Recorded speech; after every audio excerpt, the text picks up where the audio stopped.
Salamat sa pagpunta nyo sa biglaang pagpapatawag ko sa inyo. Nais ko po sanang humingi ng tawad sa mga desisyon ko at solusyon ko na nagdala pa ng mas maraming problema sa bayan. Inaako ko po ang aking mga pagkakamali. Meron nga po tayong kasabihan na nobody's perfect.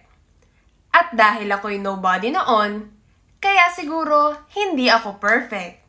But practice makes perfect. But then again, nobody's perfect. So why practice? Haha, joke. Serious na.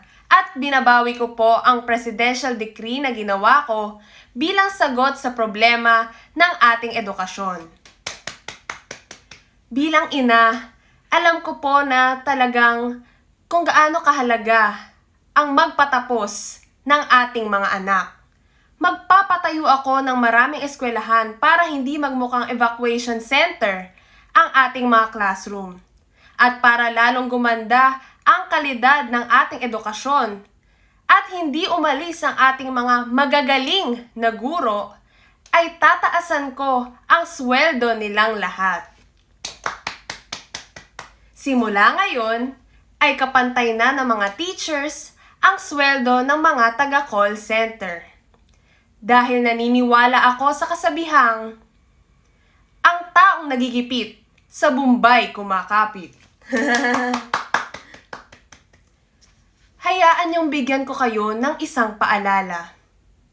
Ang buhay ay parang bato. It's hard.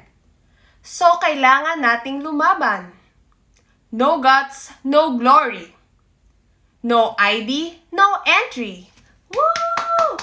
Woo! Maraming salamat po. At ito po ang tanging ina niyong lahat.